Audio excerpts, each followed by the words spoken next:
تعجب اس بات پہ ہے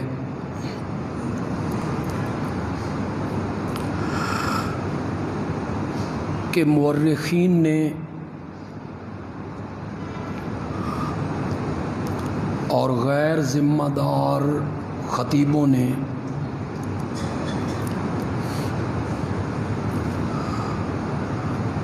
حضرت معاویہ کی سیرت کو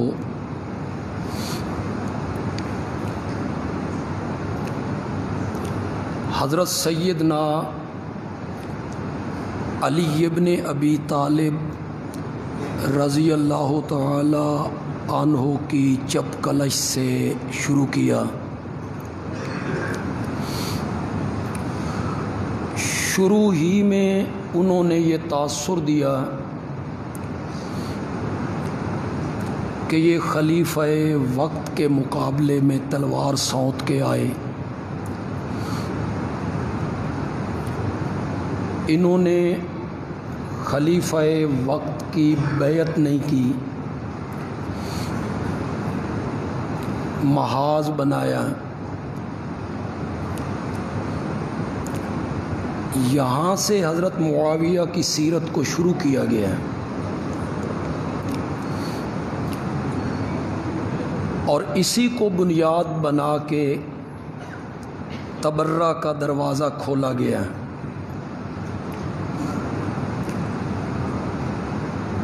اس کا تو صرف ایک ہی جواب کافی ہے کہ حضرت سیدنا علی رضی اللہ تعالی عنہ کے دونوں بیٹوں نے خلافت حضرت معاویہ کے سپرد کر کے ان کے ہاتھ پر بیعت کر کے پچھلے سارے دھونے دھو دیے تھے۔ اگر یہ جرم ہوتا اور اس جرم کی وجہ سے ان پر تبرہ کرنا صحیح ہوتا تو حضرت علی رضی اللہ تعالی عنہ کے دونوں بیٹے ان کے ساتھ صلح، ایک باغی کے ہاتھ میں انہوں نے خلافت دے دی، ایک خاطی کے ہاتھ میں انہوں نے خلافت دے دی، الیاذ باللہ ایک ظالم کے ہاتھ میں انہوں نے خلافت سپرد کر دی۔ یہ تو ہمارا ضمیر تسلیم ہو نہیں۔ انہوں نے حضرت معاویہ کو خلافت کا اہل سمجھا، پھر انہوں نے خلافت امیر معاویہ کے سپرد کی۔ اگر اہل نہ سمجھتے تو خلافت و امامت ان کے سپرد وہ سارے دھونے انہوں نے دھو دیے۔ اس کے بعد وہ چبائے ہوئے لقمے، اگلے ہوئے لقمے پھر چبانا، بار بار اسی کا تذکرہ کرنا کہ انہوں نے حضرت علی کے خلاف جنگ کی جی، بیعت نہیں کی جی، مقابلے میں آئے، اسی کو آپ بار بار دہرا رہے ہیں۔ حضرت علی کے دونوں بیٹے ان کے ہاتھ پر بیعت کرتے ہیں، اور خود حضرت علی کہتے ہیں وَلَا يَسْتَزِيدُونَنَا فِي الْإِيمَانِ بِاللَّهِ وَلَا نَسْتَزِيدُهُمْ، اللہ پر ایمان رکھنے میں معاویہ سے بڑھ کر نہیں ہوں اور معاویہ مجھ سے بڑھ کر۔ حضرت علی کا فیصلہ ہے۔ تو حضرت علی نے جب یہ فیصلہ کیا کہ وہ ہمارے بھائی ہیں، غلط فہمیاں ہو گئیں، خون عثمان کے بارے میں اختلاف ہو گیا، وَنَحْنُ مِنْهُ بُرَاء، اور ہمارا خون عثمان میں کوئی تعلق نہیں ہے، تو اس کے بعد پھر اسے چبانا، پھر اسی کا تذکرہ کرنا، یہ تو حضرت علی اور ان کے دونوں بیٹوں سے اپنے اعتماد کو اٹھا دینا کہ تمہیں ان پر بھی اعتماد نہیں ہے، حضرت علی کے رویے پہ تمہیں اعتماد نہیں ہے، ان کے دونوں بیٹوں کے رویے پہ تمہیں اعتماد نہیں ہے۔ عرض میں یہ کرنا چاہتا ہوں کہ ظلم یہ ہوا کہ معاویہ کی سیرت کو شروع کہاں سے کیا گیا، کہ وہ حضرت علی کے مقابلے میں تلوار سونت کے آئے، انہوں نے حضرت علی کے ہاتھ پر بیعت نہیں کی، اور میں معاویہ کی سیرت کو شروع کرتا ہوں محمد عربی کے دور سے۔ وہاں سے آپ کیوں شروع نہیں کرتے؟ میرے صرف اہل سنت مخاطب ہیں، دوسرا طبقہ ان سے میں بات بھی نہیں کرنا چاہتا، جو حضرت ابو بکر کو مومن نہ مانے،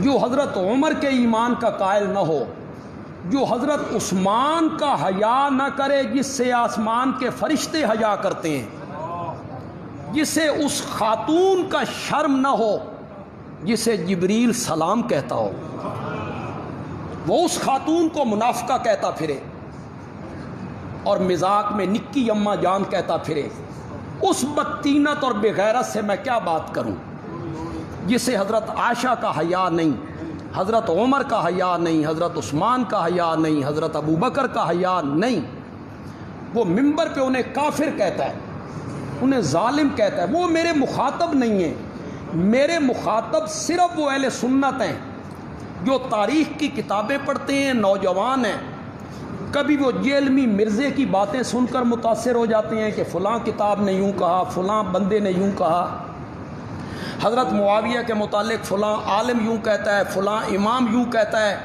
فلاں تابعی یوں کہتا ہے، وہ کھول کھول کے دکھاتا رہتا ہے کہ دیکھو جی معاویہ کے بارے میں فلاں بندے نے یہ کہا ہے۔ مسلم کی ایک حدیث ہے، نبی پاک کے چچا حضرت سیدنا عباس رضی اللہ تعالی عنہ نے حضرت عمر کے دربار میں حضرت علی کو کیا کہا تھا؟ کسی میں جرت ہے تو پڑھ کے سنائے، تم میں اگر جرت ہے تو پڑھ کے سناؤ لوگوں کو حضرت عباس حضرت علی کے بارے میں کیا کہتے ہیں۔ میں دہرانا بھی نہیں چاہتا، میں ان جملوں کو جو حضرت عباس نے کہے حضرت علی کے متعلق، خدا گواہ ہے میں منبر پہ ان جملوں کو دہرانا بھی نہیں چاہتا۔ مسلم نے اس کو نقل کیا، حدیث کی کتاب ہے، مان لوں اس کو کہ حضرت عباس نے یوں کہا؟ میں نہیں مانتا۔ میں اس لیے نہیں مانتا کہ حضرت علی صحابی ہیں اور قرآن صحابہ کی تصویر پیش کرتا ہے، اولئک هم المتقون، اولئک هم الصادقون، اولئک هم الراشدون۔ تو میں کہوں گا کہ یہ حضرت عباس کے جملے نہیں، یہ بعد میں کسی نے داخل کر کے ان کے ذمے لگائے ہیں حضرت علی کی کردار کشی کرنے کے لیے۔ حضرت علی کے متعلق اگر حضرت عباس جیسا بندہ ایسے جملے بولے کہ منبر کانپ جائے تو میں اس کی تعویل کرتا ہوں۔ تو حضرت معاویہ کے متعلق اگر کوئی عالم کوئی جملے بولتا ہے تو تم اس کی تعویل کیوں نہیں کرتے ہو؟ اسے لوگوں کو دکھاتے پھرتے ہو۔ تم میں جرت ہے تو حضرت عباس کے جملے سناؤ سوشل میڈیا پر، کبھی کوئی کتاب اٹھا کے لے آتے ہو، کبھی کوئی کہا ہے فلاں نے یوں کہا ہے۔ جس نے بھی جو کچھ کہا ہے اس کا کوئی اعتبار نہیں۔ ایک صحابی کہتے ہیں سحری کا ٹائم تھا، رمضان المبارک کا مہینہ تھا، وہ سحری میں نے نبی پاک کے پاس کی تھی۔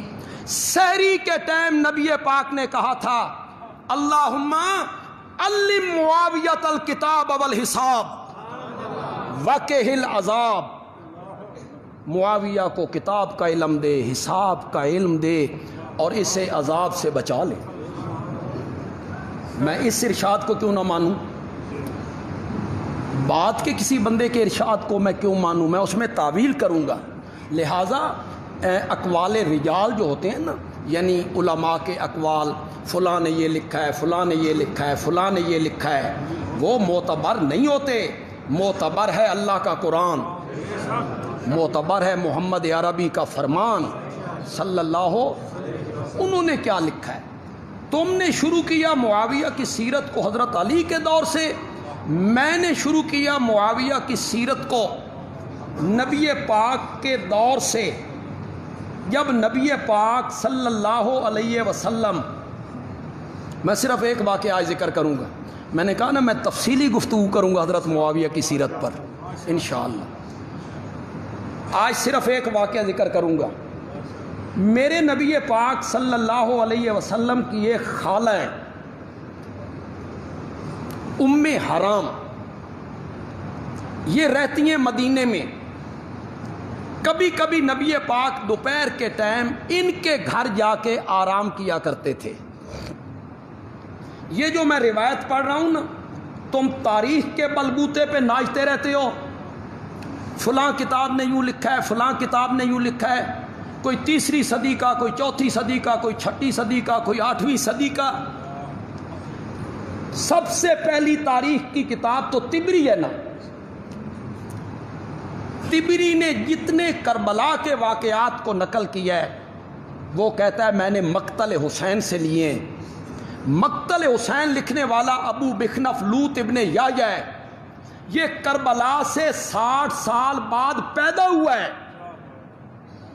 اور یہ کربلا کی تاریخ لکھتا ہے، بغیر سند کے لکھتا ہے. تو جمع 60 سال بعد ہیں، تجھے کیا پتہ ہے کہ وہاں کیا ہوا تھا. طبری جب اس کو نقل کرتا ہے تو طبری کہتا ہے میں نے مقتل حسین سے لیا ہے، اسے طبری نے لے لیا. علامہ ابن کثیر نے اپنی تاریخ میں البدایہ والنہایہ میں جب ان باتوں کو نقل کیا تو کئی جگہ پہ علامہ ابن کثیر کہتے ہیں دل تے نہیں مندا اس روایت نو منن واسطے، اگر طبری نہ لکھتا تو میں بھی. یہ ہے تمہاری تاریخ. ایک دوسرے پہ ڈال رہے ہیں. کون ہے تاریخ راوی؟ کون ہے؟ کذاب وضاع، گھڑنے والے حدیثیں. ان کی کتابوں کے بلبوتے پہ ناچتے ہو. جو روایت میں پیش کرنے لگا ہوں یہ ہے بخاری میں، اور ایک جگہ پہ نہیں 7 جگہوں پہ. بخاری سے کتنی جگہوں پہ لے کے آیا؟ 7 جگہوں پہ لے کے آیا. اسے جھٹلاؤ نا. نبی پاک وہاں سوئے ہوئے ہیں دوپہر کے ٹائم، اٹھے تو چہرے پہ مسکراہٹ ہے، ہنس رہے ہیں. حضرت ام حرام کہتی ہیں یا رسول اللہ آج بڑے خوش ہو، ہنس رہے ہیں آپ. آپ نے فرمایا خوش کیوں نہ ہوں، مجھے خواب میں میری امت کا ایک لشکر دکھایا گیا جو بحری جنگ لڑ رہا ہے سمندروں میں، اور وہ تختوں پر ایسے بیٹھے ہیں جیسے تخت پر بادشاہ بیٹھے ہوتے ہیں. اب میں حدیث کے لفظ بھی پڑھ دیتا ہوں. اول جیش من امتی، پھر اس لشکر کا میرے نبی نے ذکر کیا. اول جیش من امتی یغزون البحر. باہر کس کو کہتے ہیں؟ شاباش شاباش. اول جیشن، میری امت کا پہلا لشکر. یغزون البحر، جو کون سی جنگ لڑے گا؟ سمندری بحری جنگ لڑے گا میری امت کا پہلا لشکر. فقط اوجبو، اس لشکر کے تمام شرکاء پر جنت واجب ہو گئی ہے. کس کتاب میں آیا؟ کتنی جگہوں پر؟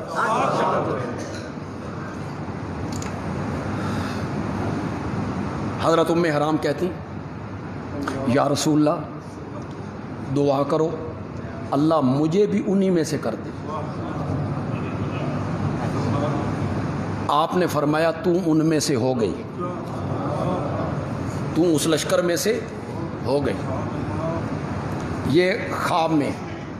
اور مجھے یہ بتانے کی، اپنے مقتدیوں کو بتانے کی کوئی ضرورت نہیں کہ نبی کا خواب جو ہوتا ہے وہ قطعی ہوتا ہے، عالم بیداری کی طرح ہوتا ہے، وہی ہوتا ہے، حجت ہوتا ہے، دلیل ہوتا ہے. اور نبی کے علاوہ کسی کا خواب حجت نہیں. کسی عالم کا خواب، کسی پیر کا خواب، کسی بزرگ کا خواب، کسی صحابی کا خواب، سب ظنی ہیں. خواب ظنی ہیں. اس پر کوئی حکم نہیں لگایا جا سکتا، اسے دلیل نہیں بنایا جا سکتا، قطعی خواب ہے اور حجت ہے، تو وہ کس کا خواب ہے؟ یہ وحی کی طرح۔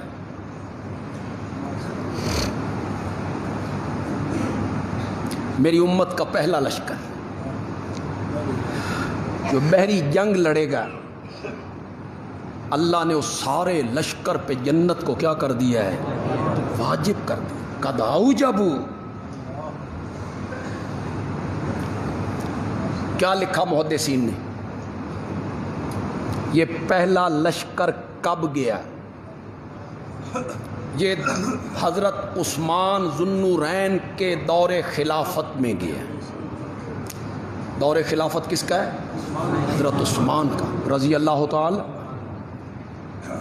رومی جو تھے نا، رومی، وہ بڑی طاقت تھی، ان کے پاس بری فوج، بحری فوج، پیشہ ور فوج، سپر طاقت تھی اس وقت کی۔ ان کے پاس بحری بیڑا تھا، وہ کیا کرتے؟ بحری بیڑے کے ذریعے آتے، کشتیوں کے ذریعے ساحل سمندر پر جو مسلمانوں کی بستیاں تھیں انہیں نقصان پہنچا کے لوٹ مار کر کے سمندر کے راستے بھاگ جاتے، مسلمان ان کا پیچھا نہ کر سکتے، تعاقب نہ کر سکتے۔ ان کے پاس کشتیاں کوئی نہیں، ان کے پاس جہاز کوئی نہیں۔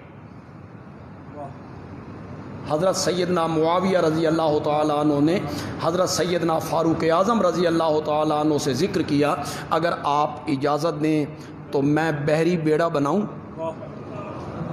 اگر رومیوں کا مقابلہ کرنا ہے، قبرص کو اگر فتح کرنا ہے، سمندر کے پار جانا ہے، اور سمندر کے پار جا کر محمد عربی کے جھنڈے کو لہرانا ہے، تو اس کے لیے بحری جہاز ضروری ہے، اس کے سوا ہم دوسری طرف نہیں جا سکتے۔ رومیوں کا ہم مقابلہ سمندر کی لہروں میں نہیں کر سکتے۔ حضرت عمر نہیں مانے۔ لوگ کہتے ہیں حضرت عمر نے کہا کہ میں لوگوں کو سمندر کی لہروں کے حوالے نہیں کرنا چاہتا، یہ بڑا خطرناک کھیل ہے اور میں اس کی اجازت نہیں دیتا، لیکن میرا خیال ہے یہ بات غلط ہے۔ وجہ وسائل کی کمی ہوگی، یعنی وسائل اتنے نہیں ہوں گے کہ وہ مملکت اسلامیہ اس کا بوجھ برداشت کر سکے، اس لیے حضرت عمر نے اس کی اجازت نہیں۔ حضرت عثمان کے زمانے میں حضرت معاویہ نے پھر تقاضا کیا، حضرت عثمان مان گئے کہ آپ بحری بیڑا بنائیں، آپ کے لیے 1 سال کی مدت ہے، 1 سال کے اندر بحری بیڑا تیار چاہیے۔ اٹھاؤ تاریخ کی کتابیں، 9 اور 10 مہینوں کے بعد سیدنا معاویہ نے پہلا اسلامی بحری بیڑا سمندر کی لہروں کے حوالے کیا، جس میں 1700 کشتیاں تھیں۔ تو پہلے بحری بیڑے کا موجد کون ہے؟ زور سے بولو، زور سے بولو۔ کتنے لوگوں کو پہلے پتا تھا؟ تمہیں وہ معاویہ یاد رہا، یہ معاویہ یاد نہیں رہا کہ وہ پہلا اسلامی بحری بیڑا بناتا ہے، اس کا وہ موجد ہے۔ ہونا تو یہ چاہیے تھا کہ بحری فوج جو ہے،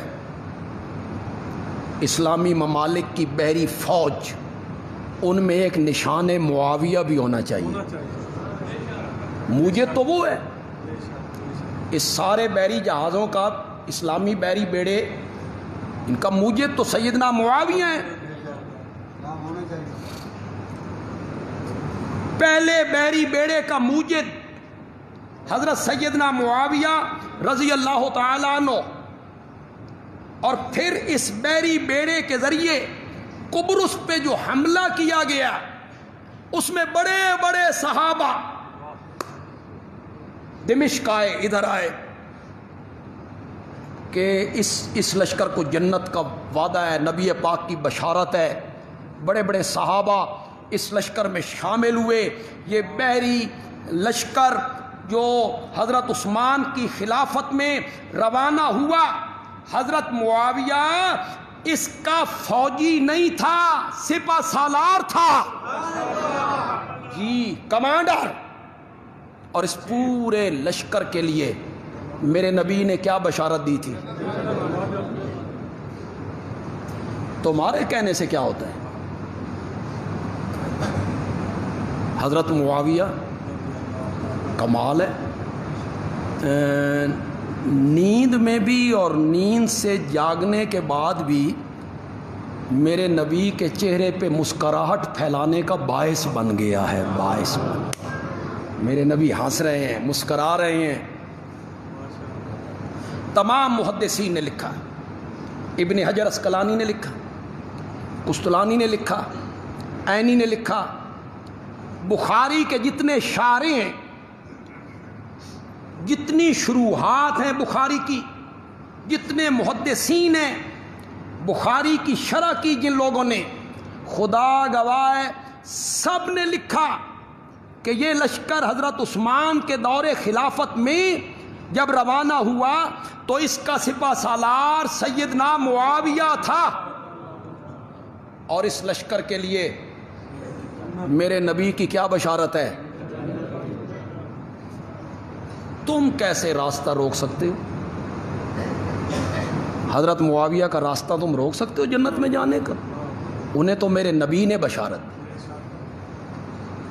میں بات تو وہ دوسری نہیں کرنا چاہتا، لیکن اگر آپ اجازت دیں تو میں اس حدیث کا دوسرا حصہ آپ کو سناؤں.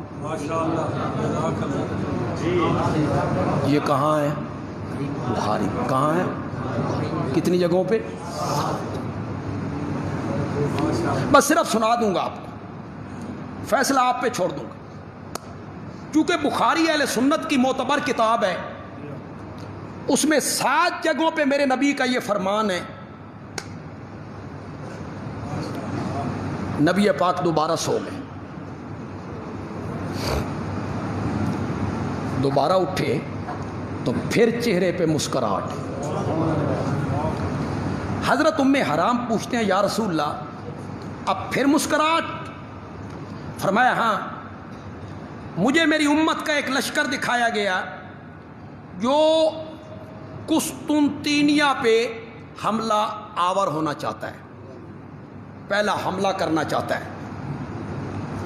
یہ استنبول ہے، استنبول جسے آج کل کیا کہتے ہیں؟ استنبول. یہ قیصر روم کا دارالخلافہ تھا استنبول. اس کا پرانا نام لوگ قسطنطنیہ کہتے ہیں، قسطنطینیہ. چلو قسطنطنیہ غلط العوام صحیح، جو عوام میں کوئی چیز غلط مشہور ہو جائے وہ بھی کیا ہوتی ہے؟ صحیح ہو جاتی ہے. تو یہ استنبول ہے، آج ترکی کا دارالخلافہ ہے. کہو تو پھر حدیث کے لفظ پڑھوں.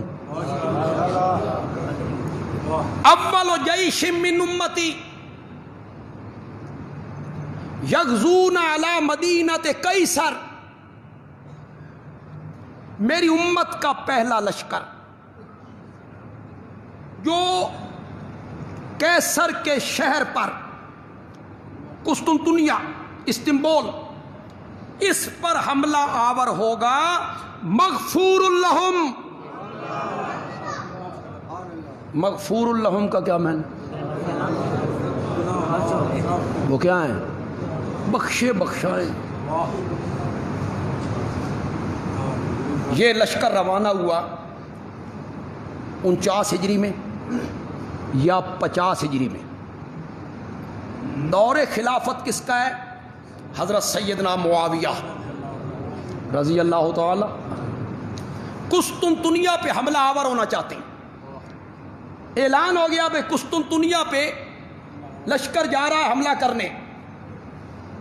مدینے سے صحابہ چلے اور دمشق آئے اس لشکر میں شامل ہونا ہے.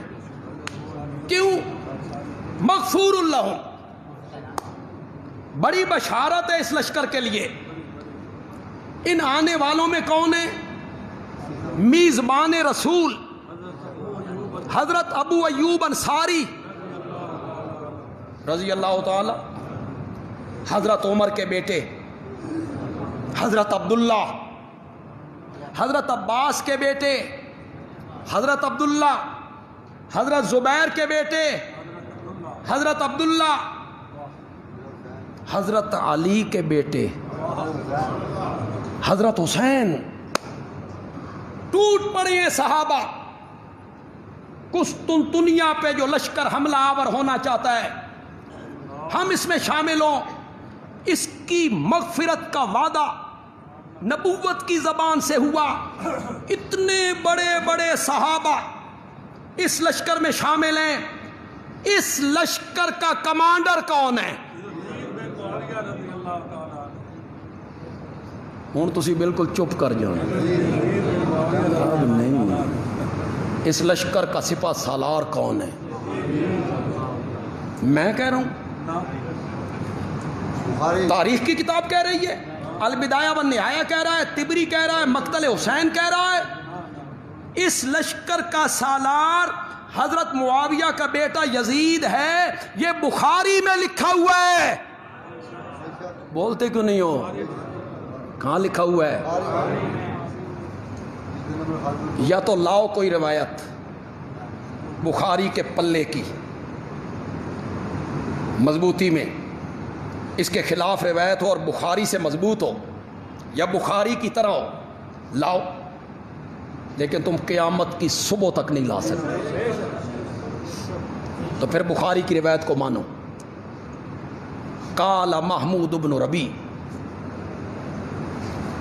قال محمود بن ربی، اس حدیث کا راوی محمود بن ربی کہتا ہے، وعلیہم یزید بن معاویہ۔ یہ لشکر جب روانہ ہوا تھا تو اس لشکر کا سپہ سالار اور قائد وہ کون تھا؟ اور اس لشکر کے بارے میں میرے نبی نے کیا فرمایا تھا؟ شاباش شاباش، چڑھاؤ اس نو خرات تے حدیث نو، کوئی کرو مانا اس دا جو تم کرتے رہتے ہو۔ او جی پچھلے گناہ مراد نے، یہ تعویل کرتے ہیں، پچھلے گناہ مراد ہیں جی، اگلے نہیں۔ میں نے کہا یہ جب قرآن کہتا ہے صحابہ کے بارے میں، صحابہ کے بارے میں قرآن کہتا ہے جو لوگ ایمان لائے، ہجرت کی، اللہ کی راہ میں جہاد کیا، لہم مغفرتن، ان کے لیے کیا ہے؟ بولتے کیوں نہیں ہو؟ ان کے لیے کیا ہے؟ مغفرت ہے۔ تو وہ بھی یہی کہتے ہیں، وہ بھی یہی کہتے ہیں، اے پہلے گناہ مراد نے، ابو بکر نے جو بعد میں ظلم کیے تھے وہ مراد، وہ بھی یہی کہتے ہیں۔ اس آیت کی تعویل وہ بھی یہی کرتے ہیں جو تم حدیث کی تعویل کر رہے ہو کہ پہلے گناہ مراد۔ میرے نبی کی پیشن گوئی اور اتنی معمولی پیشن گوئی کہ صرف پچھلے گناہ مراد ہیں، مغفور لہم۔ مزے کی بات سنو، میں صرف مثبت انداز اختیار کروں گا، میں منفی رنگ نہیں اختیار کروں گا، صرف مثبت انداز میں آپ کے سامنے بات رکھ دوں گا، فیصلہ کرنا آپ کا کام ہوگا۔ یہ ضروری نہیں ہے کہ آپ میری بات مانیں، کوئی ضروری نہیں، جو میں کہہ رہا ہوں وہ آپ مان جائیں، نہ، آپ تحقیق کریں، جستجو کریں، پرکھیں، کتابیں پڑھیں، علماء سے پوچھیں، سوچ بچار کریں، آنکھیں بند کر کے نہ میرے پیچھے بھاگیں نہ کسی اور کے پیچھے بھاگیں۔ میں کوئی آپ پر مسلط کرنا چاہتا ہوں اپنی رائے، قطعاً نہیں، خدا گواہ نہیں۔ اور اگر آپ میرے خلاف رائے رکھ لیتے ہیں تو خلاف رائے رکھنے سے آپ گمراہ ہو جائیں گے؟ کوئی نہیں۔ کافر ہو جائیں گے؟ کوئی نہیں۔ یہ کوئی گمراہی اور کفر اسلام کا مسئلہ ہے، یہ ایسا مسئلہ نہیں ہے جس پر فتویٰ بازی ہو۔ آپ نظریہ اپنائیں تو میں اس کو کہوں آپ گمراہ ہیں جی، آپ کافر ہیں جی، آپ بے ایمان ہیں جی، نہیں۔ دلائل کے رنگ میں آپ اپنا موقف اپنائیں، دلیل آپ کے پاس مضبوط ہونی چاہیے۔ اس لشکر میں میزبان رسول حضرت ابو ایوب انصاری بحیثیت فوجی کے شامل ہیں، ان کی عمر ہے 80 سال. کتنی آئے کیوں ہیں؟ صرف اس حدیث کی وجہ سے، مغفورن اس وجہ سے آ گئے 80 سال کی عمر. اب یہ بحری سفر ہے، بحری بیڑے میں ہے، یہ جہاز میں ہے. حضرت ابو ایوب انصاری کا آخری وقت آ گیا. البدایہ والنہایہ کی 8ویں جلد آپ اٹھائیں، اس میں علامہ ابن کثیر نے اس کو باسند ذکر کیا. آخری وقت آ گیا تو انہوں نے یزید کو بلایا، کمانڈر جو تھا. انہوں نے حدیث کے روایت ہے البدایہ والنہایہ کی، اوصا الیہ، انہوں نے یزید کو کچھ وصیتیں کی. اور ایک اپنی بات کہی. جب یزید نے پوچھا کہ کوئی حکم، میرے لائق کوئی خدمت، آپ کا آخری وقت ہے، تو فرمایا مجھے سمندر کی لہروں کے حوالے نہ کرنا میرے جسم کو، بلکہ ساحل پہ پہنچو تو جہاں تک میرے جسم کو اٹھا کر لے جا سکتے ہو لے جانا، اور آخر میں جا کے اس کو دفنا دینا، تاکہ رب قیامت کے دن مجھ سے پوچھے تو میں کہوں مولا میرے تو مردہ جسم نے بھی تیرے رستے میں سفر کیا.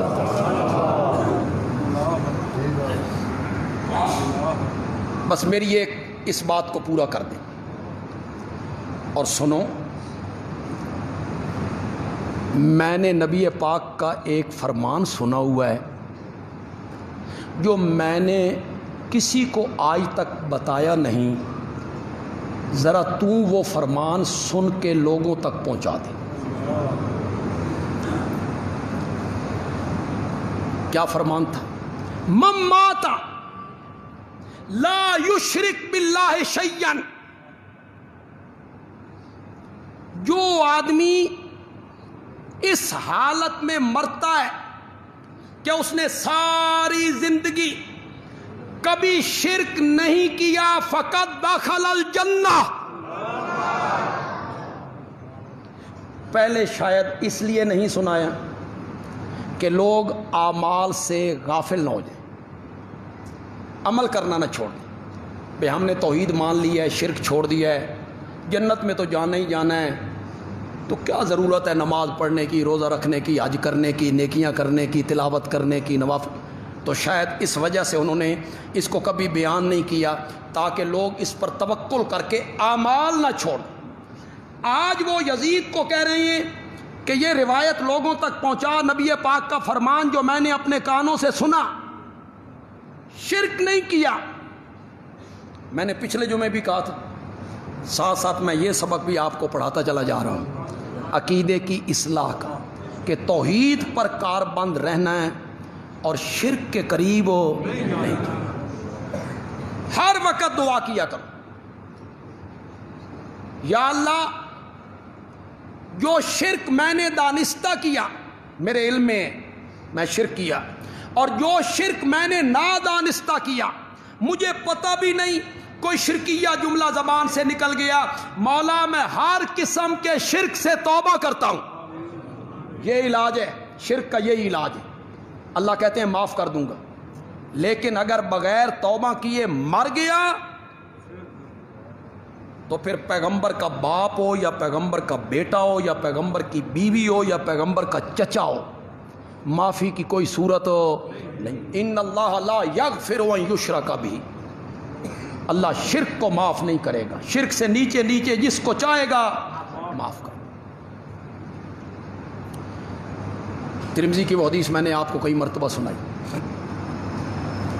حدیث قدسی، لیکن میں سناتا ہوں آپ کو. لیکن یہ حدیث سن کے اگر آپ برائیوں پہ دلیر ہو جائیں نا، گناہوں پہ، تو پھر یہ بڑی بے غیرتی ہو گئی. میں نے لفظ ذرا سخت بول دیا ہے. کوئی بندہ دلیر ہو جائے نا یہ نبی پاک کا فرمان سن کے، میں اب گناہ کرتا رہوں، تو یہ بڑی بے غیرتی کی بات ہو. میرے آقا نے کہا، اللہ کہتے ہیں اے میرے بندے، اگر تو مرنے کے بعد مجھ سے ملاقات کرے اس حال میں کہ تیرے گناہ زمین پہ رکھے جائیں تو آسمان تک چلے جائیں، یہ پوری دھرتی تیرے گناہوں سے بھر جائے، بشرطے کہ تیرے گناہوں میں شرک والا گناہ نہ ہو، شرک نہیں کیا تو نے ساری زندگی، اس حالت میں تو مجھے ملے تو مجھے اپنی ذات کی قسم ہے میں تیرے گناہوں کو نیکیوں میں تبدیل کر کے رکھ دوں۔ یہ جو شرک ہے نا، یہ نیکیوں کے لیے زہر قاتل ہے۔ من مات لا یشرک باللہ شیئا، جو اس حالت میں مر گیا کہ اس نے اللہ کے ساتھ کسی کو شریک نہیں بنایا تو وہ کہاں جائے گا؟ جنت۔ وصیت کیا کی؟ میرے جسم کو لے جا، سمندر لہروں کے حوالے نہ کر۔ کمانڈر نے اس وصیت پہ عمل کیا یا نہیں کیا؟ شاباش۔ یہ کس کی دلیل ہے؟ کس کی دلیل ہے؟ کہ کبوتر اڑایا کرتا تھا۔ کبوتر باز ایسے لوگ کام کرتے ہیں، وہ کہتا ہے چھوڑو کون چکی پھرے، لہروں دے حوالے کرو، کون اٹھائے پھرے۔ اس نے حنوط کیا، حنوط کر کے اس جسم کو محفوظ کیا، اور قسطنطنیہ کی فصیل کے نیچے، جو ان کی فصیل تھی کلے کی، اس کے نیچے جا کے اس نے جنازہ بھی پڑھا اور دفن بھی کی۔ البدایہ والنہایہ نے لکھا ہے، میں نے کہا میں مثبت طریقے سے بیان کرتا چلا جاؤں گا، آگے فیصلے آپ کرتے چلے جائیں۔ وصلی علیہ یزید بن معاویہ، حضرت ابو ایوب انصاری کے جنازے کی امامت بھی یزید ابن معاویہ نے کی تھی، کمانڈر تھا، اس نے جنازہ پڑھایا، سب نے پیچھے صحابہ تھے، سب نے پڑھا۔ میزبان رسول کا جنازہ ہے، پڑھا کون رہا ہے؟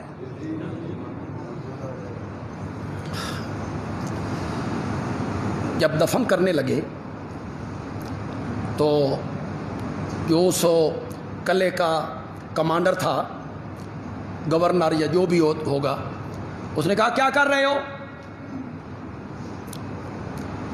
انہوں نے جواب دیا ھذا رجل من اکابر اصحاب نبینا، ہمارے نبی کے صحابہ میں یہ بڑی بزرگ شخصیت ہے جن کا انتقال ہوا اور ہم انہیں یہاں دفن کر رہے ہیں۔ اس نے کہا کر لو، جب تم چلے جاؤ گے نا تو ہم اس کی لاش نکلوا کے کتوں کے آگے ڈال دیں گے، کر لو، قبر اکھاڑ دیں گے، لاش نکال لیں گے، درندوں کے آگے لاش پھینک دیں گے۔ یزید نے جواب میں کہا ہوگا سن کی ہے، کر دے رہو، ہم نے کوئی وہاں موجود ہونا ہے، ہم دفن کر کے جا رہے ہیں، جو مرضی ہے کرو۔ کیا کہا؟ کیا بات ہے، ذرا سنو وہ جملے، اس کے بعد سوچنا کہ کس کیٹیگری کا آدمی تھا۔ کہتا ہے سنو، یہ میرے نبی کے بزرگ اور معزز صحابی ہیں، اگر میرے چلے جانے کے بعد تم نے ان کی قبر کو نقصان پہنچایا تو میں پورے عرب میں ایک کلیسا نہیں چھوڑوں گا اور ناقوس نہیں بجنے دوں گا، نہ ناقوس بجنے دوں گا، نہ کلیسا چھوڑوں گا، اور ایک روایت میں آیا میں کسی عیسائی کو بھی زندہ نہیں چھوڑوں گا، مجھے اسی وقت یقین دہانی کراؤ۔ اس وقت اس نے یقین دہانی کروائی، تب وہاں سے وہ واپس آئے۔ سچی سچی بات کرنا مومنوں کو ہماری ماؤں اور بہنوں اور بیٹیوں کو، نوجوانوں کو امریکہ کے ہاتھوں میں بیچنے والے کون تھے؟ کون لوگ تھے وہ؟ انہیں تم لیڈر مانتے ہو جو مسلمان بچیوں کو بیچتے ہیں ڈالروں کے بدلے میں، سودا کرتے ہیں، سودا، کچھ ہو جائے انہیں کوئی پرواہ نہیں ہوتی۔ اور ادھر اس غیرت مند کو دیکھو، وہ کہتا ہے تم نے اگر قبر کو نقصان پہنچایا میں پورے عرب کے اندر کوئی کلیسا نہیں چھوڑوں گا، ناقوس نہیں بجنے دوں گا، کسی عیسائی کو زندہ نہیں چھوڑوں گا۔ یہ کس طرح کے لوگ اس طرح کا کام کرتے ہیں؟ شرابی لوگوں کے یہ کام ہوتے ہیں، زانیوں کے یہ کام ہوتے ہیں۔ میں نے آج بخاری کی روایت آپ کے سامنے رکھی۔ ان دونوں واقعات میں حضرت معاویہ کی منقبت ثابت ہوتی۔ پہلی روایت سے یوں کہ وہ اس لشکر کے کمانڈر تھے، جو بحری لشکر تھا اس کے وہ کیا تھے؟ کمانڈر تھے۔ اور دوسری جو حصہ ہے اس میں یوں کہ قسطنطنیہ پہ جو پہلا حملہ ہوا وہ کن کے دور خلافت میں ہوا تھا؟ حضرت معاویہ کے دور خلافت۔ بس آخر میں ایک بات کہہ کے ختم کر دیتا ہوں۔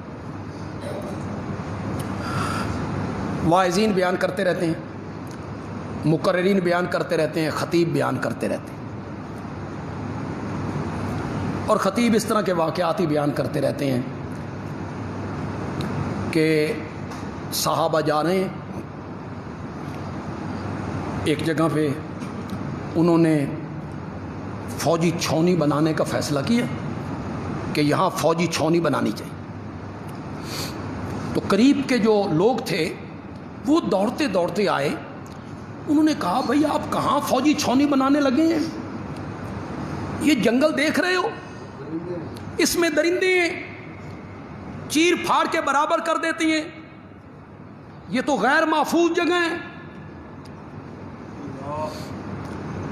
تو وہ جو کمانڈر تھے نا لشکر کے، وہ جنگل کے کنارے کھڑے ہو کے آواز لگاتے ہیں، او شیرو، او چیتو، ہاتھیوں، ہم محمد عربی کے غلام ہیں، یہاں فوجی چھاؤنی بنانا چاہتی ہیں، میں تمہیں حکم دیتا ہوں کہ جنگل خالی کر دو۔ کبھی ہم ایسے بھی تھے، کبھی ہم ایسے بھی تھے، ہم جنگل کے درندوں کو کہتے تھے ہم نے یہاں رہنا ہے، تم نکل جاؤ۔ کبھی آپ نے تاریخ دنیا میں پڑھا ہے، تاریخ اسلام نہیں کہہ رہا، دنیا کی تاریخ میں کبھی آپ نے پڑھا ہے کہ ایک بندہ دریائے نیل کو خط لکھ رہا ہے، اپنی مرضی سے بہتا ہے نہ بہ، رب کی مرضی سے بہتا ہے تو رب کا نمائندہ عمر تجھے کہتا ہے پھر بہ۔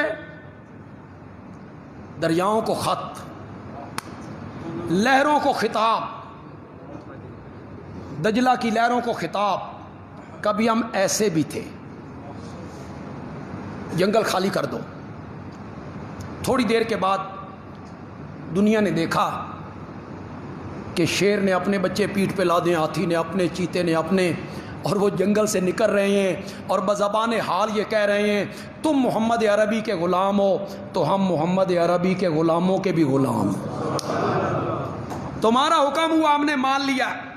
یہ علماء بیان کرتے ہیں، خطیب بیان کرتے ہیں، حدیث میں تو نہیں ہے، تاریخ کی، سیرت کی کتابوں میں ایسے واقعات آ جاتے ہیں، علماء بیان کرتے رہتے ہیں، لیکن علماء یہیں تک بیان کرتے ہیں، اگلی بات وہ بیان نہیں کرتے، یا انہوں نے پڑھا نہیں ہے، پڑھا ہے تو اس کو ذکر نہیں کرتے۔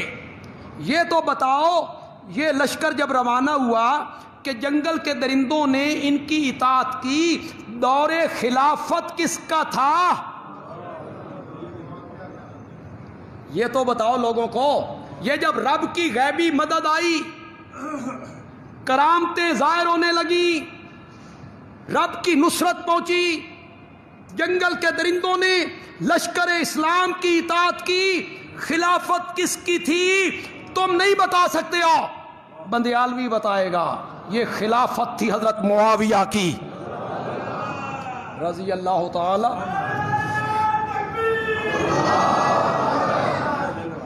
20 سال، اللہ اکبر، کتنے سال؟ 20 سال۔ نبی پاک کی صحبت کتنے سال؟ 3 سال۔ حضرت ابوبکر کی صحبت کتنے سال؟ 23 سال۔ حضرت عمر 23 سال، حضرت عثمان 23 سال، حضرت علی 23 سال نبی پاک کے ساتھ رہے۔ خلافتیں کتنی؟ 2.5 سال، 10 سال، 12 سال، 4.5 سال۔ اس کی صحبت صرف 3 سال، خلافت 20 سال۔ 20 سال 54 صوبوں پر حکومت کرتا ہے، 54 صوبوں پر۔ یہ سائنس کا دور نہیں، ٹیکنالوجی کا دور نہیں، یہ کاریں، ٹرک، بسیں، ریل گاڑیاں، جہاز، ہیلی کاپٹر، فون، موبائل، وائرلیس، کوئی سسٹم نہیں۔ گھوڑوں کے ذریعے پیغام رسانی ہوتی ہے، گھوڑوں کے ذریعے۔ ہر 20 کلومیٹر کے بعد ایک چوکی ہے، گھوڑے یہاں سے دوڑے، 20 کلومیٹر پہ پہنچے، وہاں آگے 2 گھوڑے اور تیار ہیں، انہوں نے ڈاک ان کے حوالے کی، وہ آگے چلے گئے، یہ گھوڑے وہاں رک گئے۔ یہ ہے پیغام رسانی۔ دمشق سے مدینے، مدینے سے دمشق، دمشق سے مصر، مصر سے دمشق، بیٹھا ہے دمشق میں۔ تم دیکھو حکمرانوں کو، ہمارے پاکستان میں جن لوگوں نے حکمرانیاں کی یا کر رہے ہیں، سب کا دور دیکھ لو، پچھلا بھی یہ بھی، ہیں عزتیں محفوظ، ہے مال محفوظ، ہیں گھر محفوظ۔ یہ جاؤ شاہپور کے علاقے میں اندر جو چکوک ہے، لوگ خود پہرے دے رہے ہیں۔ میں اگلے دن وہاں درس دینے گیا تو میں نے جگہ جگہ دیکھا، ہر گلی کے باہر 2 لڑکے سوٹیاں اٹھا کے، لاٹھیاں اٹھا کے پہرا دے رہے ہیں۔ پوچھنے پہ پتہ چلا بھئی ڈاکو ہیں، ڈاکہ مارتے، گھروں میں داخل ہو جاتے، کوئی پوچھ پریت نہیں، پوچھ پریت ہے ہی کو نہیں۔ یہ دیکھیں جو ہمارے محلے کے لوگ بیٹھے ہیں، سامنے محلے میں جو اربن ایریا رہتے ہیں، یہ مارکیٹ کے قریب رہتے ہیں، یہ جو ہماری سڑک ہے سامنے، اس کا جو پرلا حصہ ہے، یہاں گٹر ڈالے گئے، پیپ ڈالا گیا۔ یہ سڑک بنانا کسی کی ذمہ داری نہیں تھی، آپ نے بنی بنائی سڑک اکھاڑ دی، پیپ وہاں ڈال دیا آپ نے، پھر آپ بھول گئے۔ بھائی پوچھو اس کا ذمہ دار کون ہے؟ ٹھیکیدار ذمہ دار ہے، وہ پیسے کھا گیا، یا ٹھیکہ دینے والے ذمہ دار ہیں، وہ اس سے اپنا حصہ وصول کر کے بھاگ گئے۔ حالت کیا ہے بہر؟ دونوں طرف کی ٹریفک ایک طرف چل رہی، اتنا رش ہے، بچے سڑک پار نہیں کر سکتے، محلے کے بچے باہر نہیں نکل سکتے۔ جو اہل محلہ ہیں، یہاں کے لوگ ہیں، وہ تو میرے ساتھ یاد آواز لگاؤ، یہ وہ جو پرلا روڈ ہے بننی چاہیے، سڑکیں نہیں بننی چاہیے۔ ہمارا احتجاج ہے اس پر کہ نہیں ہے؟ یہاں جو آباب آئے ہیں سیکورٹی کے، یا جو لوگ ڈائری لکھنے کے لیے آتے ہیں، وہ خدا کے لیے ہماری یہ بات کمشنر صاحب تک پہنچائے کہ اس کو کیوں نہیں پوچھا جاتا اس سڑک کو، جو اکھاڑ کے چلا جائے۔ پھر سڑک بنی بنائی آپ نے اکھاڑ دی تو بنانا کس کی ذمہ داری ہے؟ پوچھ پریت ہی کوئی نہیں۔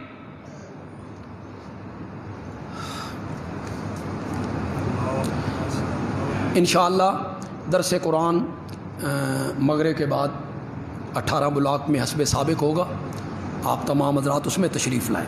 اکتوبر کا ہمارا رسالہ آ گیا ہے ضیاء توحید، اس میں اداریہ ہے صحابہ کرام کی جو گستاخی کی گئی اس پر۔ ربیع الاول کے حوالے سے 2 مضمون ہیں بہت خوبصورت، بلکہ 3 مضمون ربیع الاول کے حوالے سے ہیں، نبی پاک کی سیرت پہ بھی ہے اور میلاد النبی کے جلوس کے متعلق بھی ہے۔ یہ آپ کو باہر سے یہ رسالہ ملے گا، آپ تمام حضرات یہ رسالہ لے کے جائیں۔ ہمارے جمعے کے بڑے پکے مقتدی اور درس کے بڑے پختہ سامع مرزا محمد اقبال صاحب یہاں بیٹھتے تھے اس طرف.